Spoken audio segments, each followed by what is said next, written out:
એક નંગ લાય તો જ મેળ આવીએ તારો, બાકી નહીં આવે. જા ઉતાર લે, ઉતાર લે સુરી. જુનાગઢ એક ચલું જવામાં એક નંગ તમને હા, એક દેવાનું. આખું નંગ અને મહિનોથી કન્ટિન્યુ આવેલું હોય તો 30 નંગ તો જ તારું જુનાગઢ લખાશે, બાકી નહીં લખાય. જા એમડી મોકલી દે તું તારે. જા. હે હા, તમે કોણ?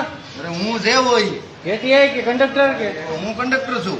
યુટિલિટી તમે ઓલે બનાવો? એ તો હું બનાવું, એ વહીવટનો પ્રશ્ન છે. હે વહીવટનો પ્રશ્ન છે. તમારો પ્રશ્ન કેમ છે? એટીઆઈ ને વહીવટનો બનાવવાનો. પ્રશ્ન છે. હા, એટીઆઈ ને બનાવવાનું હોય. ભલે ને ATI નો. એમ ન હોય ભાઈ વિરલભાઈ. તો હકીકત છે એ મોકલ ઉપર કે ભાઈ આ ATI આપો. હે હા એમ હકીકત છે એ મોકલ. ATI આપો. એટીઆઈ ને બનાવવાનું હોય, તમારે થોડું બનાવવાનું હોય. મારે બનાવવાનું. અને આ તમને એક દારૂ નંગ દઈ તો જ તમે જુનાગઢમાં નામ લખો મહિને દી. હા તું તારે મોકલે છે. જા ઉપર જઈને મોકલે મોકલે છે. દેવાનું હું દારૂ નો નંગ આપ તો જ તારું નામ લખાય જુનાગઢ પછી. મારો હા. હે હા ઉતારે શૂટિંગ મારો હા ઉતારે.